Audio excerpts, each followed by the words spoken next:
Guys, if you can listen, it is storming here. Look at this. Look at the rain. Can you guys see that? It is storming.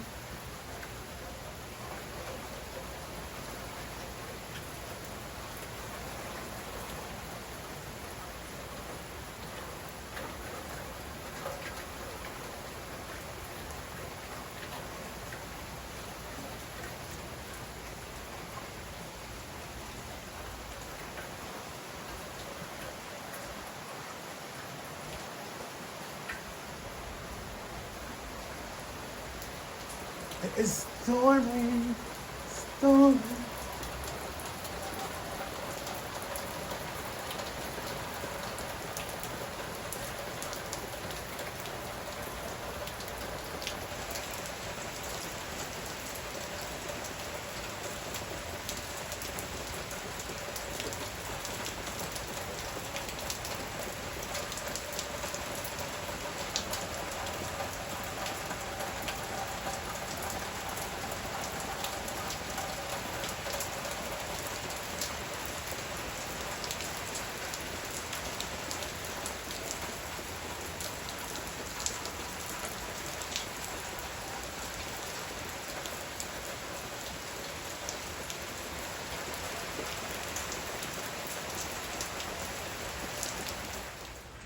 I'm back, guys. Some idiot just interrupted me. Some stupid salesperson. I don't even know who it was. They piss me off when they do that shit.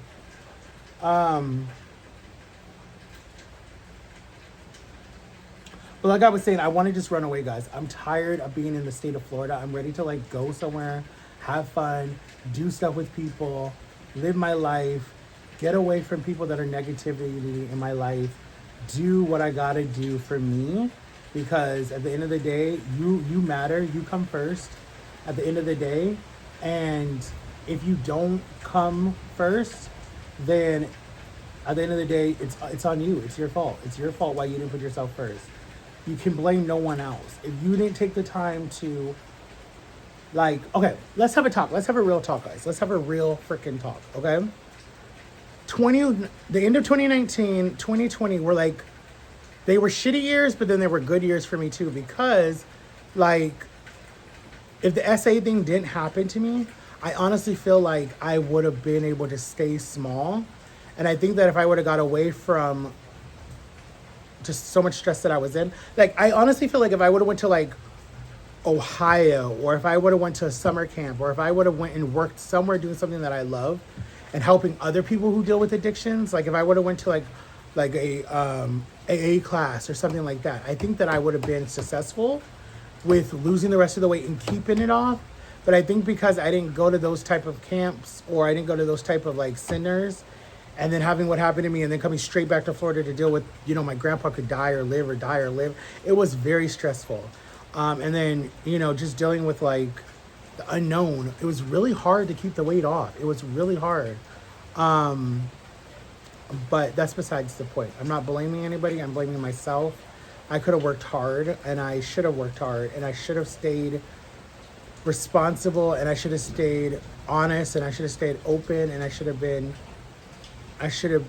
positivity. But it's okay. It's okay. You make mistakes and you move on. And that's why people love watching me, because I'm open and I'm raw, and I try to keep it 100, and I don't try to flip it. I don't try to make some bullshit up, and I don't try to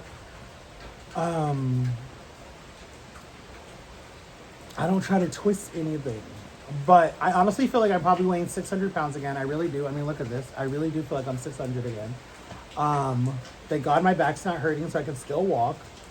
Do I think the Zepbound is helping? Not really. But then I'm not really focusing enough on it too.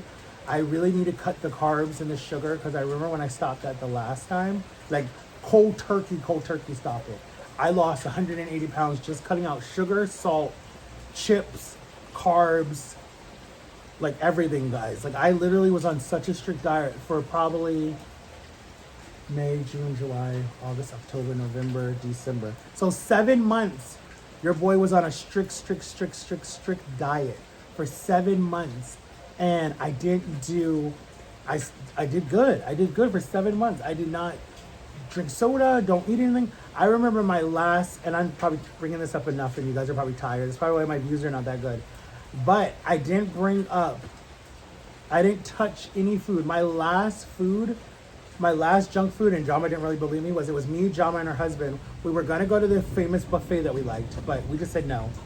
So we ended up going to Wendy's, and I actually ate me a chicken sandwich, French fries, and my last ever cherry Coke. And it was a large. It was a large meal. Don't get me wrong. It took me pretty much the whole day almost to eat it, and then I came home, and that was it. And then the night that I started my diet, it pissed me off because my sister made potato and hash, and she knew I loved it. It pissed me off, but it's not her fault. I was able to resist my cravings to go eat like a whole big bowl of it, and I literally just had me some tuna and salad. That's all I had. So get ready for that, guys. September is gonna be my month because, like I said, it's Suicide Awareness Month. It's gonna be my month. Your boy wants to at least lose up to 200 pounds before the year is over. So, clock that, or however they do it, clock that. I don't know how the fuck they do it. It's a new thing now that everyone's clocked that. Fuck, they just be coming up with weird shit. Because celebrities do it and it goes viral. Like the Nicki Minaj standing thing. Like they always come up with something that's so stupid to me and it goes viral. But,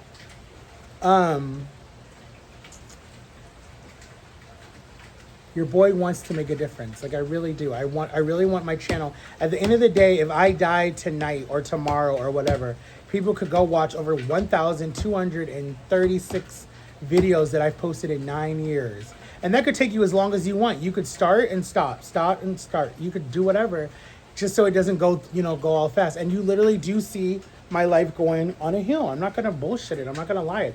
I can't be fake. I cannot be a fake YouTuber that gets on here and posts like their life is so perfect. I can't do that because my life is not perfect. I think even when I move out and I'm independent, I feel like I'm gonna go through a resolve. Like I'm gonna go through where there's times where I'm gonna be like very like, this is scary, Matt, but you got it and you can do it. Look at it, it's flooding over there. You see it? It's flooding right by me. I'm gonna go through like that type of thing because I've been kicked out before. I was in jail for 4 months. Shit happened. So I've done that. But when I was in the jail, even though I hate bringing it up, guys, I lost over 300 pounds. No, I lost over 180 when I was in there. I looked so good. Yes, it was a stressful situation, but it was a good distraction from being home and eating. But when I got out, I gained it all back, triple the size. That's why I got up to 600. But I'd be watching some of these fat people on TikTok at nighttime that like this one girl, she's super famous. Or she's not that famous, but she had something happen to her and her whole right side doesn't work. And she's still eating as she's in a rehab to get back her physical, but she's been fat her whole life. But to get back all of that, but she had SA things happen to her. So that's what happens. A lot of people, men and women and other people, when you have someone abuse you or do something to you, there's different ways that people deal with it. Some people will deal with drugs. Some people will deal with, they get into more, they're a sex addiction. They get a sex addiction. They have to sleep with everybody. That's their addiction. And they don't care. So they re-victimize another person just like they were victimized. Some people eat. Some people hurt themselves. Some people drink. Some people smoke. Some people do harder drugs. Some people die. It's weird how to deal with addiction. And like I've told you guys, I've had tendencies. I've tried to take my life 4 times, technically, 4 times. Just not recently, but I did think about it recently. But I'm just saying, like, life gives you a lot of shit, but it's just it's how you deal with it that matters at the end of the day. Like, I don't think, how do I explain it?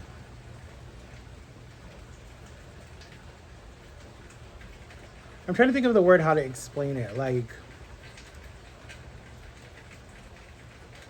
mentally, I don't think I'm okay. Physically, I know I'm not okay. I have a knot on my leg that makes me feel like a monster. I have a throat problem that makes me feel just sick all the time. I don't sleep unless I'm medicated. Like, that is bad, I have abandonment issues, like 100% I have abandonment issues. Especially if I truly love you and I love being around you, I hate it because it's like, I don't know if I'm suffocating the other person. Like, I remember I used to do that to Jama a lot in the way beginning. I used to call her like all the time and I'm like, "Ooh, I feel bad." She's like, "No." She's like, "If I tell you to stop, then you stop. But I don't care." She's like, "I actually love it because you prove to me that you care about me." Because, you know, her daughter wouldn't even call her husband wouldn't even call her unless he wanted something. So she loved that I called her. And she always says that, like, God brought me to her and God brought her to me because I was going through a really bad breakup at the time and I needed somebody, and boom, she came. And I'm thankful for her 100% because I had no one else at that time. Like, I wasn't even a part of John or Lily's life at the time because of stuff that I did. I felt like my whole family hated me. It was just a lot, you know, and like, I needed somebody because I was literally dying inside. It was 2 years out from my whole court thing, 2 years out, and I was miserable. And you would think my girlfriend would have been it for me, but she wasn't because she couldn't stop cheating. And then I had to pull myself away from my child, and that like hurt me so bad because I loved him and I cared about him, and he was like the only good thing out of that relationship was I knew he loved me for who I was, and we just had a really close bond, and we still do to this day. But it's just, I couldn't be the best person if I would have stayed in that relationship, if that makes sense. He doesn't really understand it, but it's fine because he's a child and that makes sense. He'll see it as he gets older. But if I would have stayed in that relationship, he would be without any parents because I would have been gone already. I would have died probably right after his mother did because the bond that me and her had, we had a bad pact that I'm not going to say it, but it was bad. And yeah, it would have not been a good situation if I would have stayed in that relationship. But I don't know. I'm not in a good headspace, but thank God I'm in therapy. I'm not going back on medication at all. I don't like how it makes me feel. But like I was saying, I think I'm going to book me a ticket and I'm going to go somewhere. I don't know if I'm going to go to Nashville. I don't know if I'm going to go to Ohio. I don't know if I'm going to go to Texas. Probably not Texas. I don't want to go to Texas unless I go to a part where my cousin doesn't live. But I just want to go somewhere. Like, I really want to just go get out of Florida. I've been stuck in Florida for 2 years now because I didn't go to DC. I didn't go on the cruise. I've been stuck in freaking Florida for 2 years, guys. I used to fly for 5 years. I flew and then I slowed down at the end. And now I miss it. Like, I want to go somewhere. So if I don't get these 2 last interviews I have, I think I'm going to book a ticket and I'm going to go somewhere. I don't care where. I just want to get out. I just want to wake up and not have someone stressing me out. Like, I want to wake up and be like, oh, I can sleep in if I want to. I can do this if I want to. I don't have to worry about someone, oh, you need to feed the dog. Oh, you need to do this. Oh, you need to do that. Like, I can literally just wake up and be like, if I want to stay in bed all day and watch movies, I can. And order room service, hell yeah. Healthy room service, but order it. The rain kind of stopped. I don't know if you guys can tell. This is my look. This is what I'm looking at in front of me. Sorry if I'm making you guys dizzy. This is the back porch. You guys know it. But Jama was supposed to come today, but she didn't again. So that's fine. That's normal. But yeah, I just don't know. I don't know. I don't know what I'm going to do. So we'll see. We'll see if I get a job. We'll see what happens. We'll see what God brings. If God doesn't bring anything, then your boy's going to travel the rest of the year. I'm not going to sit in Florida. I can't. I do not want to spend another Christmas here. But I love you guys. And I'll see you guys later in the next video. Bye-bye.